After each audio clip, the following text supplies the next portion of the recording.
হে everyone, আবারও একটা নতুন রান্না নিয়ে চলে এসেছি। খুব সহজ একটা রান্না, আর যেদিন যখন কিছু রান্না করতে ইচ্ছে করবে না, এই খুব সহজ ইনগ্রিডিয়েন্টসগুলো বাড়িতে থাকলে আপনি যদি এটা বানান, বাড়ির ছোট থেকে বড় সবাই এটা খুব ভালোবেসে খাবে।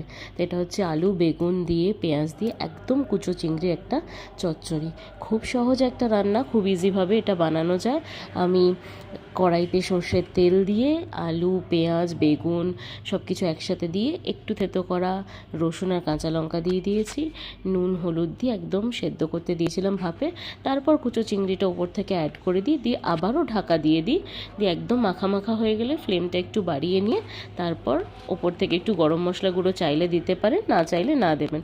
তো অসাধারণ স্বাদের আমাদের এই রান্নাটা তৈরি হয়ে যাবে খুব ঝটপট। আপনারা সবাই ট্রাই করবেন একবার, আর অবশ্যই আমাকে জানাবেন আপনাদের কেমন লাগলো রান্নাটা।